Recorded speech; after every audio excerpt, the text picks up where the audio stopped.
கிரிக் time ஃபேன்ஸுக்கு வணக்கம். So இந்த ஒரு வீடியோ நான் ரெக்கார்ட் பண்ணுற வரைக்கும் தேர்ட் செஷன் முடிஞ்சிருக்கு. ஆர்சிபி ஃபேன்ஸ் நிறைய பேர் கேட்டிருந்தீங்க, அல்சாரி ஜோசஃபுடைய வீடியோ குயிக்காக போடுங்க ப்ரோ, அது உண்மையாலுமே ஒர்த்தான பையா இல்லை ஒர்த் இல்லாத பையா? ஸோ ஃபேன்ஸே வந்துட்டு சாட்டிஸ்ஃபைடாக இல்லை, என்னதான் நடந்துச்சு மேனேஜ்மெண்ட்குள்ளே, ஏன் இப்படி சொத்தப்பனாங்க அப்படிங்கிற மாதிரி கேட்டிருந்தீங்க. ஸோ மறுபடியும் சொல்கிறேன், ஸோ இப்போதைக்கு அவங்க ஒரே ஒரு ஃபாரின் ஃபாஸ்ட் பவுலர் தான் வாங்கியிருக்காங்க, அல்சாரி ஜோசப். ஸோ நான் இந்த வீடியோ ரெக்கார்ட் பண்ணுற வரைக்கும் ஸோ இதுக்கப்புறம் யார் வாங்கினாங்க அப்படிங்கிறது வந்துட்டு அப்டேட் நம்ம அதுக்கப்புறம் பண்ணலாம். ஸோ இப்போ இந்த அல்சாரி ஜோசப்புடைய பை உண்மைதானா, ஸோ அது பர்ஃபெக்டான ஒரு பையா, ஆர்சிபி சொதப்பிட்டாங்களா அப்படிங்கிற எல்லாத்தையும் டீட்டெயில் இந்த வீடியோவில் பார்த்து தெரிஞ்சுக்கலாம். அதுக்கு முன்னாடி ஃபர்ஸ்ட் டைம் சேனலுக்கு வரீங்கன்னா மறக்காமல் சப்ஸ்கிரைப் பண்ணி சப்போர்ட் பண்ணுங்க, அப்போ அப்டேட் எல்லாமே வந்து சேரும். சரி வாங்க வீடியோக்குள்ளே போகலாம். ஃபர்ஸ்ட் ஆஃப் ஆல் இந்த அல்சாரி ஜோசப் உண்மையாலுமே நல்ல பையா கெட்ட பையா இதெல்லாம் பார்க்கறதுக்கு முன்னாடி ஆர்சிபி மேனேஜ்மெண்ட் சொதப்பிட்டாங்க. இதை சொல்லி ஆகணும், ஆர்சிபி ஃபேன்ஸே இருந்தாலும் ஒத்துக்கிட்டு தான் ஆகணும். எனக்கு ஒரு விஷயம் தெளிவாக புரியல. இப்போ அவங்க போனது எதுக்காகன்னு கேட்டிங்கன்னா, நல்ல ஒரு பவுலர் எடுத்துகிட்டு வரக்கு. ஆல்ரெடி இங்கே டாப்லேயே இருக்காரு, டாப்லேயே விட பெட்டர் ஒரு பவுலரை சூஸ் பண்ணிட்டு வரணும். ஹேசல்வுட்டுக்கு ரிப்ளேஸ்மெண்ட்டாக ஒரு பவுலர் கொண்டு வரணும். ஹேசல்வுட்டுடைய பட்ஜெட் 9 கோடி தான். 9 கோடி கீழே இல்லைன்னா 9 கோடிக்கு மேலே எடுத்தாலும் பரவாயில்ல, ஹேசல்வுட்டை விட பயங்கரமாக இருக்கணும். ஹேசல்வுட் ஆக்சுவலாக ஆக்ஷன் வந்தார், அன்சோல்ட் ஆகிட்டார். அதுக்கு காரணம் என்னன்னா, அவர் அட்டன் பண்ண மாட்டார், லாஸ்ட் 2 வீக் அவைலபிள் அப்படிங்கிறதுனால எந்த டீமும் வந்துட்டு வாங்கலேங்கிறத நிதர்சனமான உண்மை.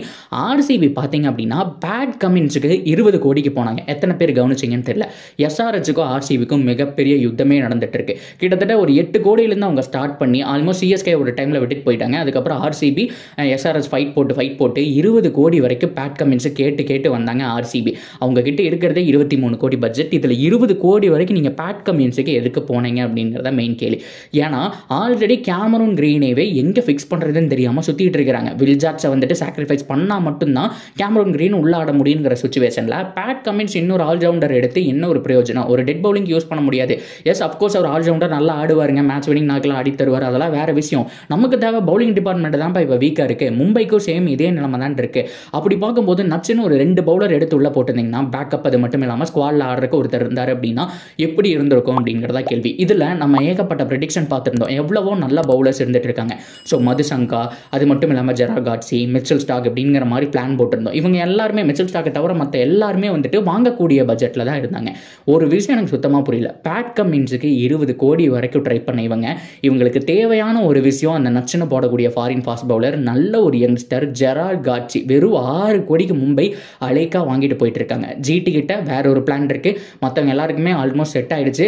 இப்போ பவுலர்ஸ் இல்லாமல் தவிக்கிறது 2 டீம் தான், ஒன்று மும்பை, ஆர்சிபி. மும்பை வெறும் 6 கோடிக்கு போட்டி போடுறாங்க, வேடிக்கை பார்த்துட்டு கொண்டுட்டு இருக்காங்க. கொஞ்சம் கூட அதை தூக்கவே இல்லை, சுத்தமாக புரியல. ஃபேன்ஸ் எல்லாருமே வந்துட்டு பயங்கர கடுப்புங்க. நம்ம சேனலில் அவ்வளோ ஆர்சிபி ஃபேன்ஸ் இருக்கீங்க, எல்லாருமே கேட்டிருந்த விஷயம் இதுதான்.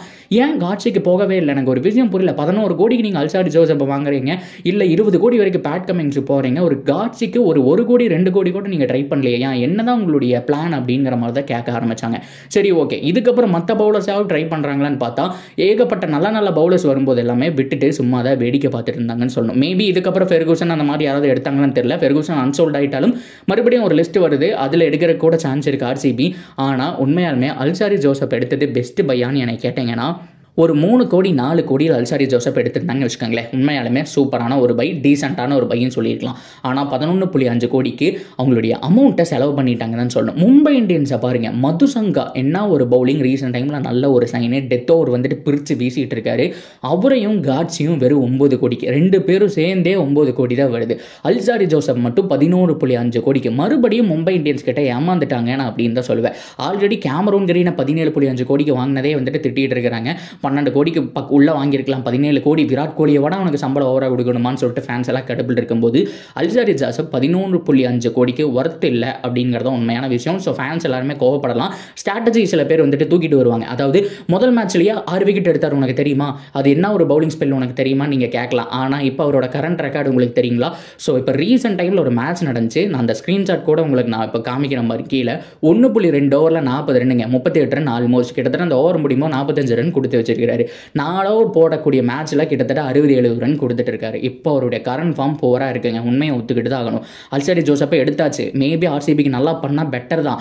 ஆனால் என்னை பொறுத்த வரைக்கும் 11 கோடிக்கு எடுத்தாரு, உள்ள டாப்லி தான் ஆடுவார். ஏன்னா அல்சாரி ஜோசப்பை விட ரீஸ் டாப்லி 10 மடங்கு பெட்டர்.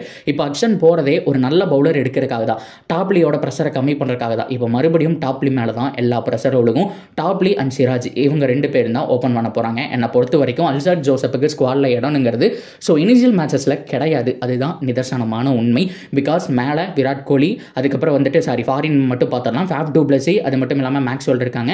ஸோ வந்துட்டு கேமரூன் கிரீன் ஆடி ஆகணும், இல்லைனா வில் ஜாக்ஸ் ஆடி ஆகணும். ஸோ 3 ஸ்லாட் ஃபில் ஆயிடுச்சா, 4வது ஸ்லாட் ஒரே ஒரு ஃபாரின் ஃபாஸ்ட் பவுலர் தான். ஸோ ஹேசல்வுட்டுக்கு ரிப்ளேஸ்மெண்ட்டாக அல்சாரி ஜோசப் எடுத்தால் அல்சாரி ஜோசப் வந்தாகணும்னு நீங்கள் நினைப்பீங்க. ஆனால் டாப்லி தான் பயங்கரமாக பண்ணிட்டு இருக்காரு. ரீசன்ட் ஃபார்ம் நல்லா இருக்குது, 1 இயராக கன்சிஸ்டன்சி இருக்குங்கிறதுனால ரீஸ் டாப்லி தான் உள்ள வர போகிறாரு. ஸோ ஆர்சிபி அல்சாரி ஜோசப் எடுக்கிறதுக்கு எடுக்காமையே இருந்திருக்கலாம்.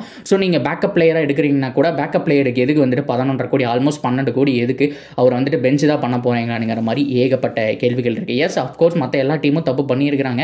அதிகப்படியான பை வந்துட்டு சில இதுக்கு போயிருக்காங்க. மிச்சல் ஸ்டாக் எல்லாம் பார்த்தீங்கன்னா கரண்ட் ஃபார்ம் அப்படிங்கிறது ஐபிஎல் ஆடவே இல்லை. ஆனால் அவங்களுக்குலாம் 24 கோடி கொடுத்து எடுத்திருக்காங்க. மற்ற டீம்ஸ் எல்லாம் பண்ணியிருக்காங்க. சிஎஸ்கே ஒரு யங்ஸ்டர் 8 கோடி கொடுத்து எடுத்திருக்காங்க.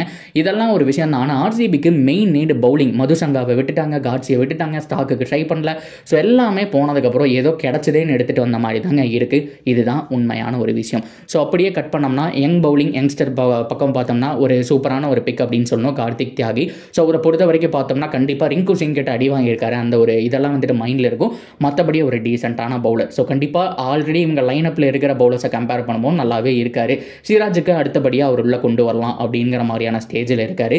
இருந்தாலும் இன்னும் எவ்வளோ பவுலர்ஸ் வாங்குறாங்க என்ன அப்படிங்கிற டீட்டெயிலோட பார்க்கலாம். ஸோ இதுதாங்க அல்சாரி ஜோசப்புடைய ஒரு கிளாரிஃபையான ஒரு வீடியோ. ஸோ மறுபடியும் ஆர்சிபியோட ஸ்குவாடை பார்த்தீங்க அப்படின்னா இந்த ஆக்ஷன் ஸ்டார்ட் பண்ணுறதுக்கு முன்னாடி சிஎஸ்கே, மும்பை, ஆர்சிபி இவங்க 3 பேருமே பேட்டிங்கில் வெறித்தனமாக இருந்தாங்க. ஸோ பவுலர்ஸோடைய நீட் இருந்துச்சு. சிஎஸ்கே பொறுத்த வரைக்கும் ஆல்ரெடி பேட்டிங் அண்ட் பவுலிங் ரெண்டுமே ஆல்மோஸ்ட் ஒரு 75% ஃபில் பண்ணிட்டாங்க. சிஎஸ்கேவுடைய ஆக்ஷன் ஸ்ட்ராட்டஜி அவங்க எதிர்பார்த்து போனது மொயின் அலிக்கு ஒரு ரிப்ளேஸ்மெண்ட், அவர் இருக்க மாட்டார் அப்படிங்கிறதுனால அவங்க ரிப்ளேஸ்மெண்ட் தேடினாங்க. டிராவிஸ் ஹெட் எதிர்பார்த்தாங்க, ஆனால் கிடைச்சது அதை விட ஒரு பொக்கிஷம் ரச்சின் ரவீந்திரா. வெறும் 1.8 crore சூப்பரான ஒரு இது பண்ணியிருக்கிறாங்க. மும்பை இந்தியன்ஸை பொறுத்த வரைக்கும் பவுலிங் நீட் இருந்துச்சு ஆர்சிபி மாதிரியே.